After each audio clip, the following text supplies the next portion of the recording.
Hello, my name is Warrior3456. Today I'll be reading a Pokemon Creepypasta for Halloween. The one we are reading is titled The Genetic Experiment. Hopefully you guys enjoy, and we'll go ahead and get started. It said that I was something that never should have existed in this world, an experiment made to do nothing else but to prove modern day science can never be shot down, to show that humans have extended far beyond their own expectations. To show, no, I'm getting ahead of myself. Let me start from the beginning. As I awoke in a strange laboratory, I saw several humans jump with excitement. They immediately began writing down information in their notebooks. They opened my test tube and began recording my own physical information. They came closer with each different examination, so close to the point where I could feel the heat from the sweat on their bodies. Whatever I was, they must have worked hard for years to create me. I saw a creature sprawled out on a table, unconscious with several scratches on it. Next to it, I saw a tray with tweezers and a microscope. I was curious about this creature, but before I could even begin to see what it was, a scientist noted my curiosity and grabbed my shoulder. "Don't even think about it." The voice sent chills down my spine. It sounded like that of a madman, a voice of sheer insanity and insomnia. They began scrambling around to collect the recorded data on both me and the other creature, and immediately rushed out of the building. I was left alone with the creature, curiosity and a small amount of fear filling my body. I walked up to it and stepped in a strange pile of goo. Looking under my foot, I saw a small purple blob with lifeless eyes drooping down its face. I jumped and threw it, only to see it drag down the wall and slither behind my test tube. The scientist had forgotten one of their papers, and I picked it up to see what was recorded. After several years of performing genetic tests, we have finally reached our goal. We shall name this new creation. I heard the door open immediately and dropped the paper. The scientist returned, this time with an elderly scientist and a younger man in a suit, I assumed to be the leader of this project. "Oh no, no, no. Do you see what you've done?" exclaimed the elder scientist. The boss chuckled, of course, plainly replied, "We've created our path to victory." I felt as though I had no speech, so I gave out a low growl without reason. I didn't have a clue who this man was, but I could sense the evil in his heart. The older scientist trying to prevent anything that could go wrong.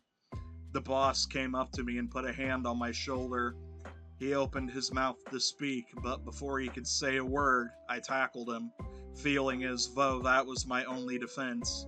Angered by how his creation did not obey, he gave his scientist a command and they immediately took me down into what appeared to be a basement. They strapped me to a chair, popped 4 discs into a machine in which they strapped to my head. I felt myself getting stronger yet weaker in an odd way. Almost as if every time I felt more powerful, I forgot simple tasks, such as tackling or shouting. After this process, the young administrator started feeding me unlabeled blue candies, 70 of them forced down my throat. I began to feel more powerful and independent with each candy given to me, and as the 70th candy was forced to me, they released me from my prison. I looked around, the scientists around me, looking at how these candies affected my physical abilities and strength. I felt invincible, as though nothing could stop me, as though I was created to be God himself. Before the scientist could do one final experiment on me, I looked at one of them, and almost immediately he held his head while his ears began bleeding uncontrollably. He died a few minutes later. As the other scientists tried to mob me, I simply drew several sharp objects in the shape of stars out of my hand and brutally cut their arms.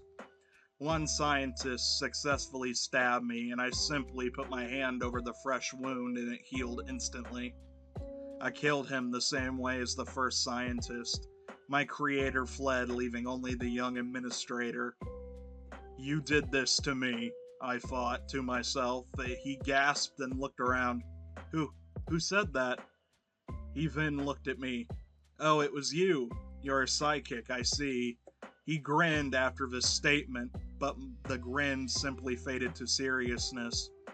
"I'm aware I can't keep you here. We've made you too strong." He walked out of the building without another word. The creature who I was based off of opened its eyes. I walked over to it and picked it up. "You're safe with me," I told it telepathically. The creature closed its eyes as I walked out of the lab. I took one last look at it and destroyed it with my stars. I let the now unconscious creature fly free and scattered the documents around the mansion. I took one last look at my name before I decided to take my own freedom. I walked and swam for miles and eventually isolated myself inside of a cave, leaving a warning that I was there and was not a force to be reckoned with.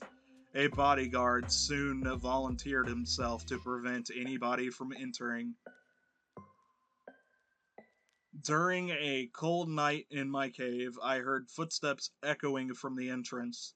I wondered who would be here and how they got past the bodyguard. So I created creatures of my own based off of other creatures I've seen during my journey here. I even sent the genetic piles of goo to go throughout the cave to scare him away. But this boy was brave. Eventually, he reached me. He summoned his own creatures to weaken me. Some of these monsters even stopped my mobility. The last thing I remember from that battle was him throwing a spear at my head. And then, darkness. A couple days later, I awoke inside of a strange world. I was then summoned in front of a large blue dog. Before I could do anything, the boy threw a purple ball at this dog and it vanished inside of the ball. I'll never forget the last thing this boy in the red cap yelled before I once again returned into the strange world. Mewtwo, return. And that's it for the Creepypasta. I want to say thank you guys for watching this video. Thank you for Halloween. Well, not thank you for Halloween, but thank you for watching my video this Halloween. Feel free to like and subscribe if you enjoyed the video. It really does help out my YouTube channel. And this isn't my usual microphone. I normally record my, videos I make other than the ones I film with my phone to open cards. My schizophrenic mother threw away my blue snowball microphone and cut all the microphones off of all of my headsets because she, for some reason, thinks they're evil or something. I have no clue. My family kind of just said, well, let's get her out of the mental hospital, send her home, and basically make her 23-year-old son take care of her and keep her from trying to kill herself behind the wheel of a car. So, yeah, that's been my life for the last month or two, but anyway, hopefully you guys are having a better day. Of course, thank you for watching, happy Halloween, and goodbye.